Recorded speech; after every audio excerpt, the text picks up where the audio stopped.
Recent days and weeks have seen several news items pertaining to the future state of the Russian nuclear triad. The scope of modernization plans suggest the role Russia's strategic nuclear forces are to play for Russia's security foreign policy.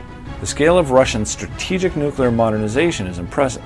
President Putin recently attended the laying down of Alexander III, the 7th Borei-class ballistic missile submarine out of 8 planned, which carries 16 multi-warhead Bulava SLBMs each. 3 of these ships are already in service, and the whole series is to become operational by 2020. It was also announced that the first Pakda heavy bomber flight is to take place in 2020, with the aircraft becoming operational by 2025. In the interim, Russia's long-range aviation will receive several squadrons of 2 160M2 bombers, whose production is expected to resume in the upcoming years.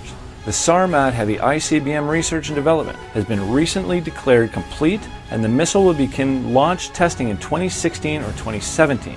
The missile's unique capabilities include the ability to strike any target on the planet using multiple possible trajectories.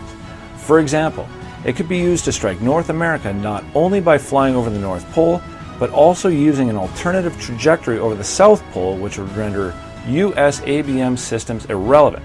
The construction of Vorhezhna DM over the Horizon Ballistic Missile Attack Early Warning Radars is continuing. Finally, the Russian General Staff announced the development of a system allowing strategic ballistic missiles to be retargeted following launch, which thus far was impossible to do because once the target selection was completed prior to launch, there was no way to alter it after the missile was in flight. This brief outline of current development shows that Russia is pursuing a sophisticated strategy of deterrence. The comparatively small and uniform French, Russian, and Chinese nuclear arsenals are capable of deterring only one threat, namely a nuclear attack on their national territory. The variety of capabilities inherent in Russia's triad means that its national leadership has a range of responses at its disposal and can use its capabilities to deter not only nuclear attacks against its territory, but also conventional attacks against its military targets, including outside of Russia's borders. Syria is an example of what these capabilities mean for Russia. It is no accident that Putin's request to raise the strategic nuclear force readiness level to 95% came when he instructed the General Staff to destroy any potential threat to Russian aircraft or ground facilities in Syria.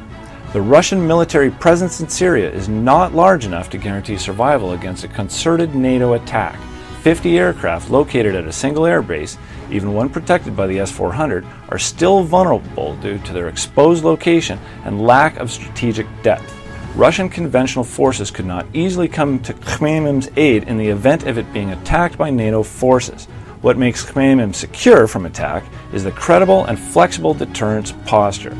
What makes the deterrence both credible and flexible is the variety and modernity of Russia's delivery vehicle force, which is not limited to having to launch a multi-warhead ICBM or SLBM, and which can penetrate all current or planned defenses. The credibility of Russia's nuclear deterrence is strengthened by the existence of a powerful conventional deterrent in the form of Caliber and KH-101 cruise missiles.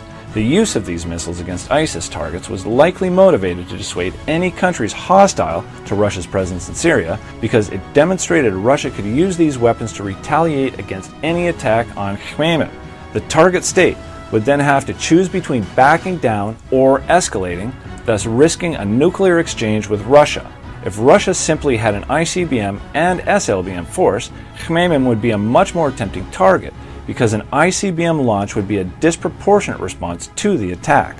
Russia's strategic force modernization plans indicate that its leadership anticipates Syria-like scenarios in the years to come.